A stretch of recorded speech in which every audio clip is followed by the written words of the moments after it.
Hello and welcome to Strategic Crossroads. My name is Zara Farouk and I'm an analyst here at the New Lines Institute, a nonpartisan think tank in Washington, D.C. that focuses on advancing informed policy through rigorous research on global security development and human rights. I'm delighted to welcome you to the first episode of this webinar series, which features 30-minute conversations with leading experts on critical, ongoing geopolitical issues. For this episode, we're turning our attention to South Asia, and specifically to the recent terror attack in Pahalgam, Kashmir, a region long mired in political volatility, violence, and competing narratives.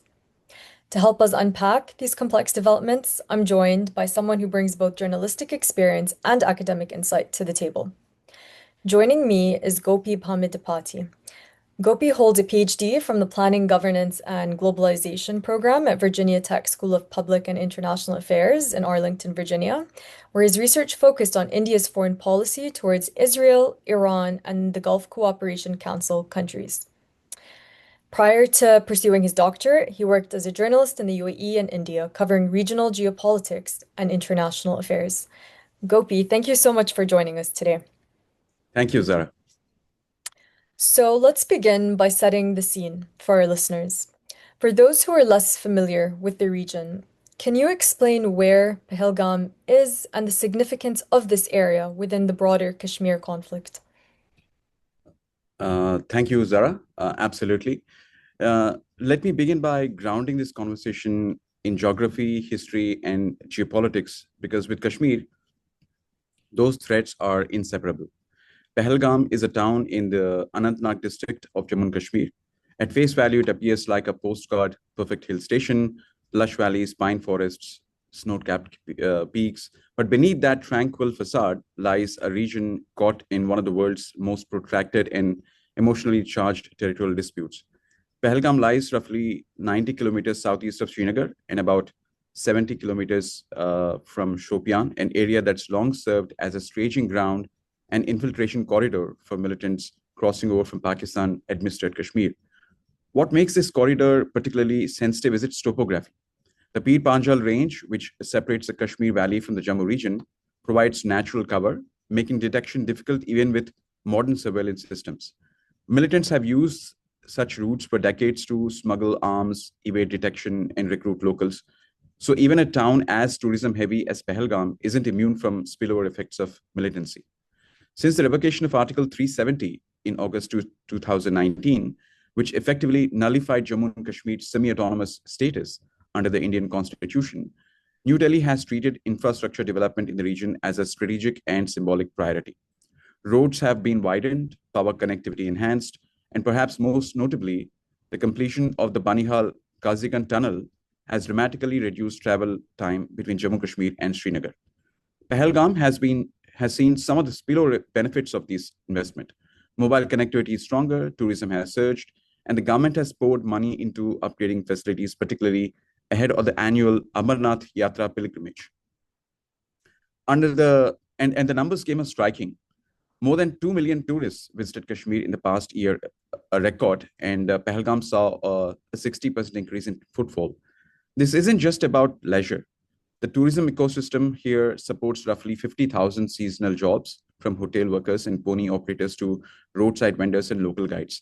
That's economically transformative in a region where unemployment, particularly among the youth, remains a core grievance. But development doesn't exist in a vacuum.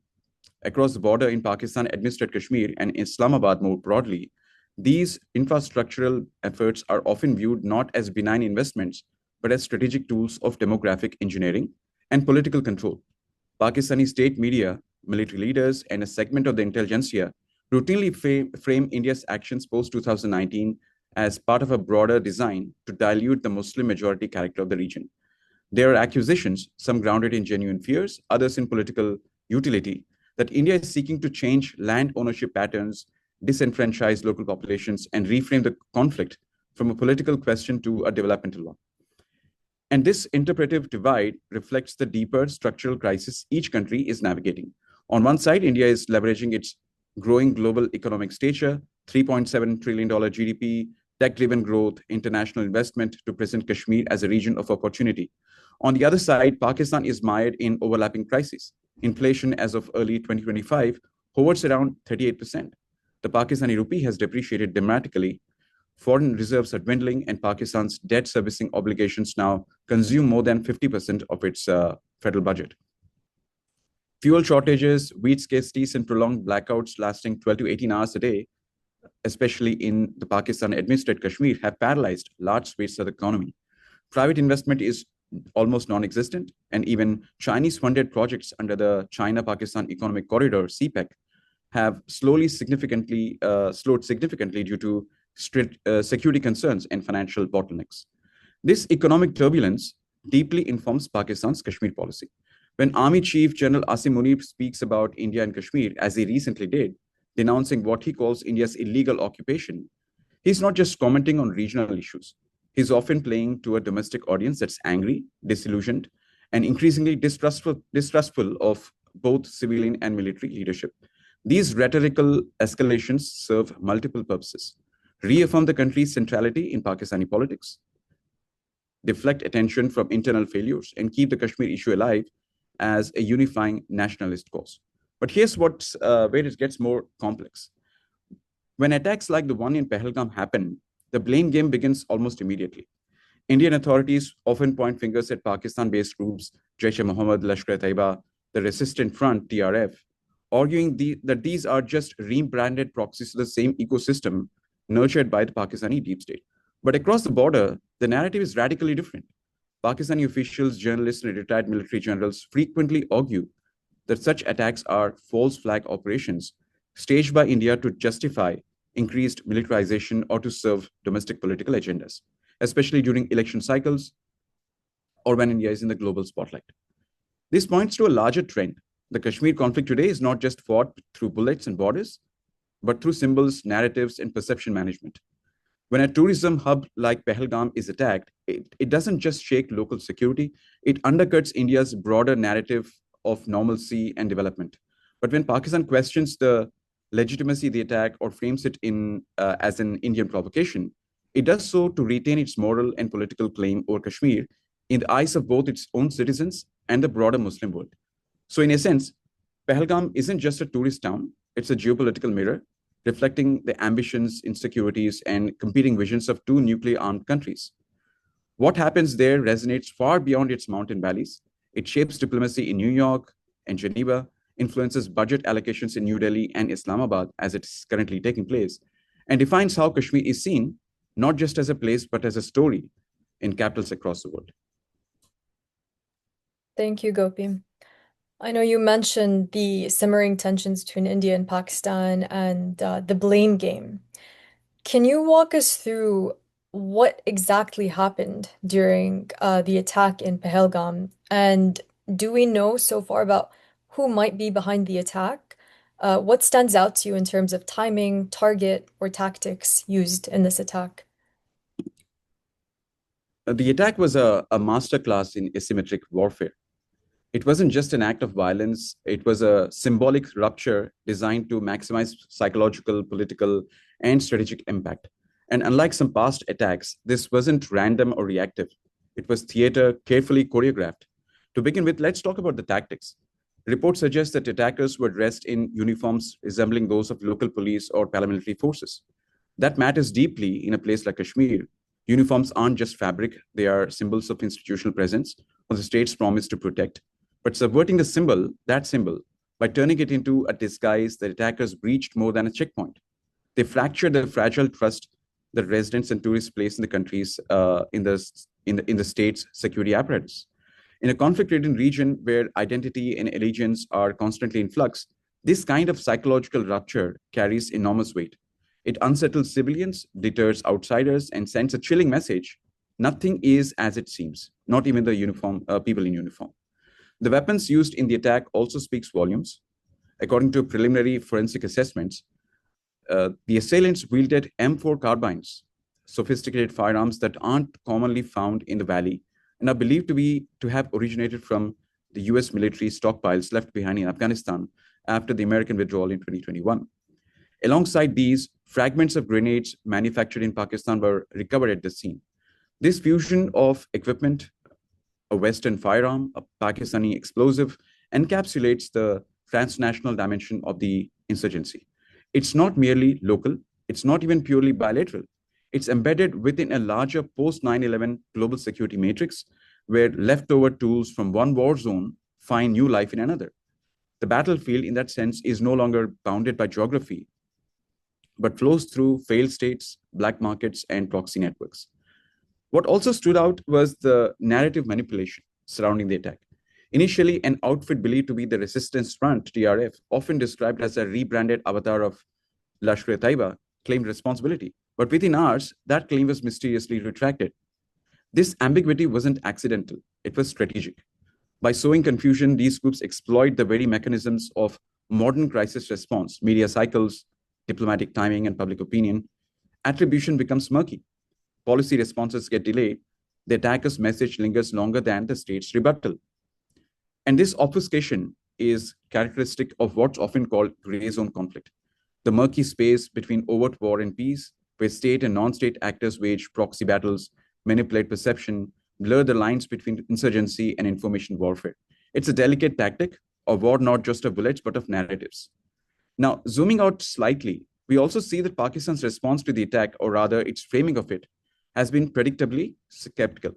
Segments of the Pakistani establishment, from TV anchors to parliamentarians to military-linked think tanks, have openly questioned the authenticity of the incident.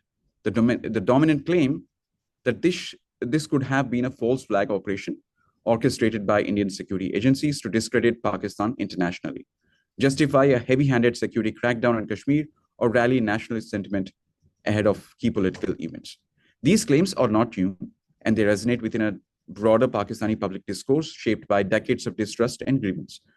But they are dismissed outright in Indian policymaking circles, which see them as a blend of denial, deflection, and domestic political expediency. Still, it's important to acknowledge that such narratives do have real-world consequences. They feed into global uncertainty, especially among third-party states or observers who don't have ground intelligence of their own. And that matters particularly in forums like the UN Human Rights Council or in diplomatic corridors in Riyadh, Ankara, Doha, and Brussels, where perception can shape policy as much as facts do. Ultimately, the Pahalgam attack reveals a deeper truth. In today's Kashmir, the battleground is as much about control over territory as it is about control over truth. Every bullet fired is followed by a flood of claims, counterclaims, denials, and op-eds. Every casualty is mourned in one capital and politicized in another. The real victims, often the civilians caught in the crossfire, not just of gunfire, but of contested realities. So this wasn't just an act of terrorism, it was a message. And the message was layered. To India, a challenge to its narrative normalcy. To Pakistan, a signal of operational continuity, despite its internal chaos. And to the world, a reminder that Kashmir remains a live wire on the geopolitical map, capable of flaring up at any moment with ripple effects far beyond the valley. That's really interesting. I know you touched on media and the opposing narratives between Pakistan and India on how they're framing the attack. I'd be curious to know, how is India using this attack to justify its new policies or harden existing narratives? India is threading a very narrow needle. On one hand, the state has responded with firm diplomatic and economic signaling. On the other hand, it has exercised measured military restraint, not because of a lack of capacity, but because of a strategic shift in how power is projected in a nuclearized, digitally interconnected subcontinent. Let's start with diplomacy. Within 48 hours of the Pahalgam attack, India expelled two Pakistani High Commission officials from New Delhi on charges of espionage, a symbolic but high-impact gesture. The Ministry of External Affairs also signaled a comprehensive review of the Indus Water Treaty, a Cold War-era agreement brokered by the World Bank that governs the distribution of the Indus River system between India and Pakistan. That's significant. While previous governments have occasionally floated such reviews, they've rarely acted on them. The fact that New Delhi is now seriously entertaining a re-evaluation of a treaty that sustains nearly 80% of Pakistani agriculture tells us something important. India is beginning to weaponize not just bullets or borders, but hydrology and trade routes. It's a new axis of deterrence, where the tools are slowly moving, but strategically suffocating. Yet, despite possessing a $72 billion defense budget, more than 10 times that of Pakistan, India has not responded with overt military retaliation, as it did after Uri in 2016 or Pulwama in 2019. That restraint is not weakness, it's strategic calibration. The Indian military establishment, particularly the National Security Council and Integrated Defense Staff, increasingly view retaliatory strikes as short term palliatives that may satisfy public anger, but don't disrupt the deeper ecosystem of proxy insurgency. In that sense, India is pivoting toward what some in the security community call asymmetric containment, using cyber tools, financial blacklisting of suspect NGOs, coordinated intelligence operations with foreign allies, and soft power diplomacy to isolate Pakistan over time rather than punish it in a single dramatic burst. The economic rationale for this shift is equally compelling. The economy of Jammu and Kashmir, long battered by conflict, is finally showing signs of stabilization. The region clocked 9% GDP growth in the past fiscal year, higher than the national average. More than 28,000 new jobs were created in tourism and hospitality sectors alone, and Apple exports, the valley's economic backbone, have rebounded after years of decline. Pahalgam, Gulmarg, and Sonamarg are witnessing record tourist inflows. A large-scale military operation, especially near the line of control or in southern Kashmir, could jeopardize this recovery, derail infrastructure projects, and scare off private investment at a moment when international firms are cautiously re-entering the valley. From New Delhi's perspective, economic integration, not military escalation, offers a more sustainable path to stability and legitimacy. Politically, this attack has further hardened existing narratives within India's mainstream discourse. Prime Minister Modi's administration has framed the incident not as a lapse of local governance, but as a cross-border conspiracy, a continuation of what it calls Pakistan's 30-year undeclared war against India. In parliamentary debates and media briefings, BJP leaders have invoked the need for zero tolerance, while simultaneously emphasizing the benefits of the 2019 revocation of Article 370. The message is clear. Terrorism may persist, but Kashmir is no longer being treated as an exception. It's being integrated, developed, and defended as an intrinsic part of the Indian Union. Indian media, especially national broadcasters, have largely reinforced this framing. Primetime segments have focused on the foreign hand, the sophistication of the attackers' training, and the use of US origin weapons, thus linking the attack not just to Kashmir, but to broader global concerns like Afghanistan, Taliban sanctuaries, and failed Western interventions. However, a small segment of civil society and independent journalists have questioned whether there were intelligence lapses, especially given that the attackers reportedly used advanced communication gear and managed to escape despite dense security grids. There are rumors, though muted, about whether normalcy was being overplayed before the attack and whether certain political pressures may have led to a dilution in proactive counter-insurgency operations. On the Pakistani side, India's response, especially on the diplomatic and hydro-political fronts, is seen as provocative escalation. Analysts in Islamabad argue that the review of the Indus Water Treaty is not a defensive measure, but a coercive one, meant to reassert hegemony and distract from failures in Kashmir's internal security. Some go further, suggesting that India is using the attack to internationalize its own victimhood, while simultaneously delegitimizing Pakistan's historical position in Kashmir. These interpretations are echoed in Pakistani talk shows, think tank analysis, and public statements by retired military officers. And in Pakistan's view, the timing, coming so close to India's election cycle, especially in Bihar elections, and ahead of major global forums, raises suspicions about whether India is using the incident to consolidate political capital. But the broader takeaway is this. The Pahalgam attack is not just a security incident. It is a discursive inflection point. It is being used by India to reinforce a strategic shift toward economic counterinsurgency, narrative dominance, and diplomatic encirclement of Pakistan. And Pakistan, in return, sees those very tools as not as destabilizers, but as provocations aimed at consolidating Indian control. In short, this is no longer a battlefield of AK-47s and bunkers alone. It is a multi-dimensional contest where rivers, railways, satellite images, and even tourism statistics are part of the arsenal. And Pahalgam, once a symbol of serenity, has become a stage for that larger, more complex play. Thank you, Gopi. Now, I know in 2019, Donald Trump, during his first term, offered to mediate this conflict between India and Pakistan, which sparked outrage within Modi's BJP party.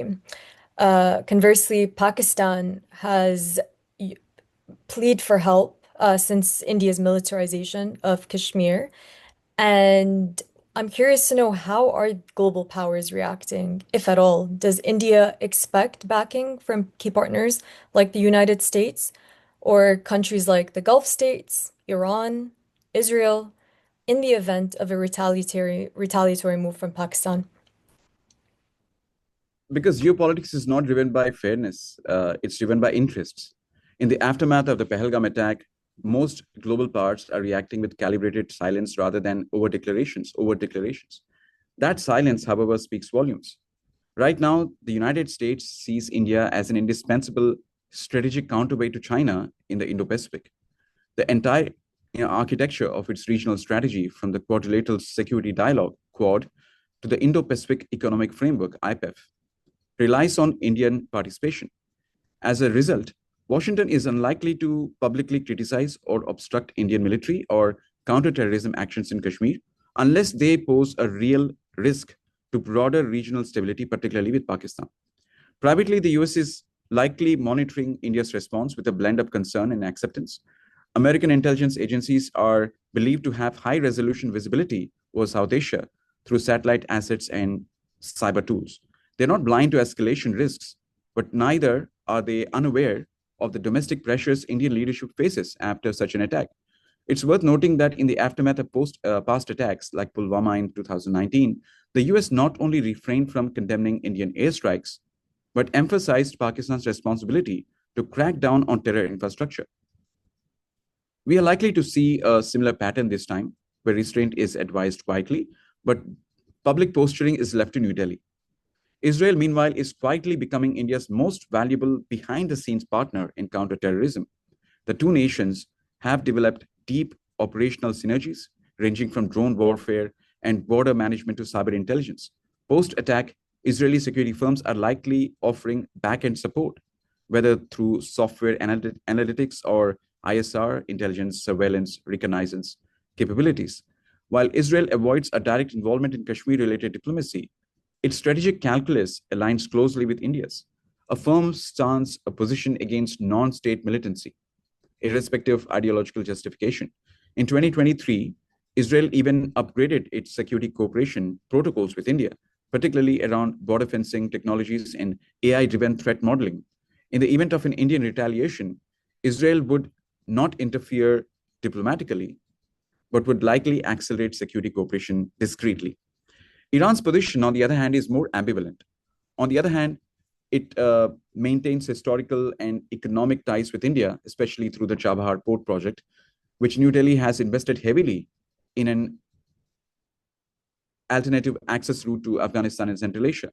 But on the other hand, Tehran often expresses rhetorical solidarity with Kashmiri Muslims, particularly in forums like the OIC, the Organization of Islamic Cooperation, where it maintains ideological consistency.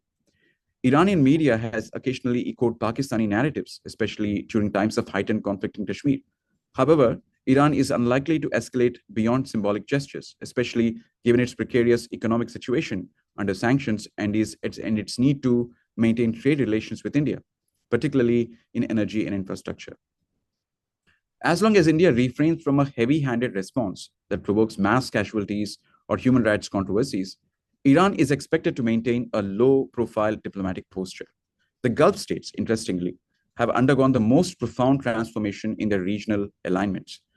Where once Saudi Arabia and UAE were seen as default sympathizers with Pakistan based on shared religious identity and military cooperation, the landscape today is starkly different. India's total trade with the Gulf Cooperation Council countries reached approximately $185 billion in 2024, making it one of the largest economic blocs in New Delhi's external engagement strategy. The UAE, in particular, has emerged as a strategic partner.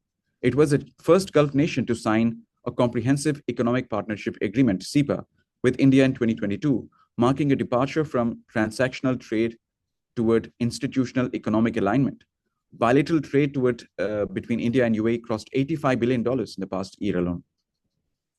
Saudi Arabia, for its part, is pouring billions into India's renewable energy and digital infrastructure space, One of the flagship projects is its investment in India's green hydrogen corridor, with major installations in Gujarat and Rajasthan. These moves are not just economic, they represent a shift in how Gulf monarchies sees India, less as a South Asian player and more as a rising global actor whose demographic scale and digital economy can serve their long-term diversification goals under Vision 2030 and similar strategies. India's growing participation in multilateral forums like ITU2 and the proposed IMEC corridor further underscore this strategic pivot. These platforms are designed to link energy corridors, infrastructure, and digital connectivity between India and the GCC countries, bypassing old ideological alliances and focusing instead on pragmatic integration. This makes GCC states more risk averse to alienating India over the Kashmir issue, even when Islamabad pressures them to take a stand. Even Qatar, which traditionally leaned more towards Pakistan, partly because of a shared support for Islamic groups and overlapping diaspora linkages, is shifting gears. Doha recently signed a long-term LNG supply deal with India, locking in its energy relationship for the next 20 years. This is strategic hedging, but it also reflects Qatar's growing interest in India's maritime logistics sector and port infrastructure, an area where Pakistan has fallen behind due to debt burdens and governance issues. From Pakistan's perspective, this evolving alignment is not seen as genuine neutrality, but as a result of India's economic coercion and diplomatic lobbying. Officials in Islamabad often claim that Indian expatriate networks, particularly in the UAE, Saudi Arabia, and Oman, are shaping public narratives and foreign policy leanings in India's favor. Whether that perception holds water or not, it underscores a deeper grievance. That Pakistan no longer enjoys the automatic solidarity it once did in the Muslim world, and that Kashmir no longer serves as the geopolitical rallying cry it once did across West Asia. The Pakistani press and political elite have interpreted this diplomatic inertia as further evidence of international hypocrisy. They argue that if a similar attack had occurred in Western country or was carried out by Indian forces against civilians, the response from the international community would have been far more vocal. In contrast, the tepid reaction to the Pahalgam attack and any potential Indian retaliation, especially one targeting alleged launch pads or military infrastructure across LOC, only amplifies their sense of strategic isolation. In short, India may not receive outright endorsements for any retaliatory strike, but it certainly doesn't expect global opposition either.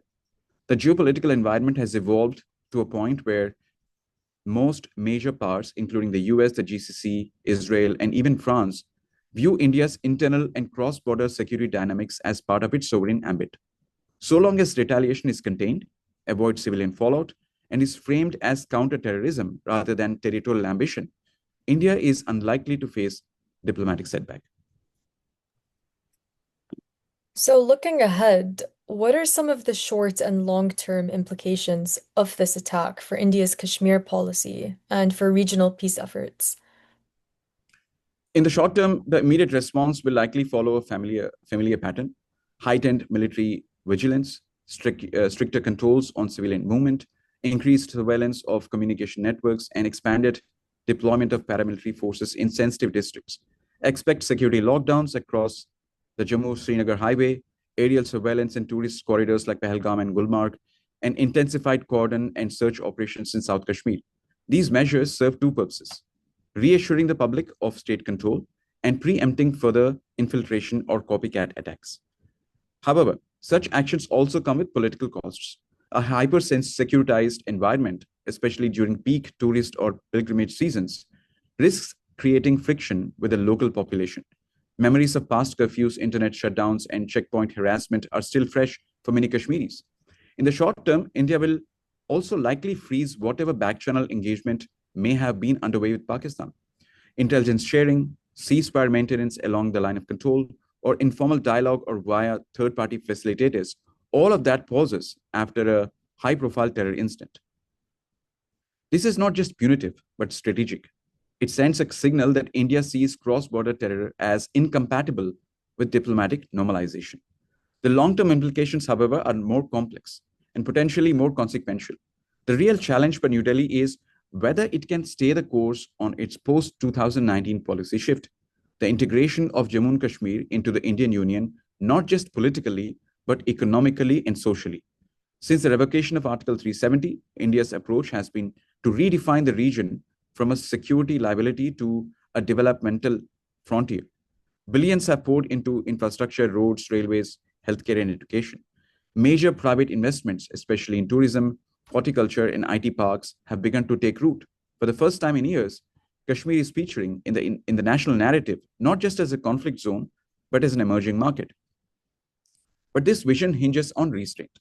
If India over militarizes its response, turning every valley into a fortress, it risks undermining the very confidence building it's trying to foster. Kashmir's younger generation, many of whom are more exposed to digital media, education, and entrepreneurship than previous cohorts, are starting to view their future in terms of opportunity rather than occupation. Heavy handed tactics could fracture this fragile trust and push the region back toward alienation and radicalization. Conversely, if India can maintain the economic momentum through job creation, public sector reform, private capital inflow, and civic empowerment, it may well shift the region's psychological center of gravity. That shift from grievance to aspiration could be far more powerful than any military deterrent in ensuring long term peace. This is why India's Kashmir strategy post Pahalgam cannot simply be reactive. It must be narrative driven. Can New Delhi convincingly frame Kashmir not just as a territorial dispute, as Pakistan says, or a counter terror challenge, but as a developmental success story within the Indian Federation? Regionally, India will continue to hedge about Pakistan rather than through it. Initiatives like ITU2, IMEC signal a new diplomatic architecture where Pakistan is not just excluded, but increasingly irrelevant. Yet, this geopolitical insulation does not eliminate the Kashmiri dilemma.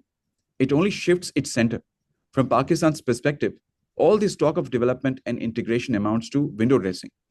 Officials in Islamabad and indeed many voices in Pakistani civil society argue that no amount of infrastructure can replace political autonomy or the right to self determination.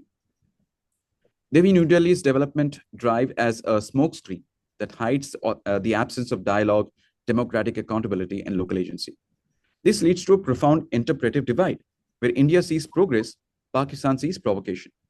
Where India frames its actions as state building, Pakistan perceives them as settler colonialism. And bridging this cognitive chasm may be the hardest challenge of all. Without a shared framework for interpreting the problem, no resolution, diplomatic, economic, or military, can be truly sensible or sustainable. Thank you so much for walking us through those layers of complexity. It is a deeply complex issue, clearly, and an ongoing one, with competing narratives between India and Pakistan. Thank you so much for your time, Gopi, for this great conversation and offering such thoughtful insights on the matter. We'll continue exploring how local conflicts continue to connect to global power dynamics and what that means for peace, justice, and diplomacy in the 21st century. Be sure to subscribe, share, and follow the New Lines Institute for future episodes. Thank you so much. Thank you, Zara.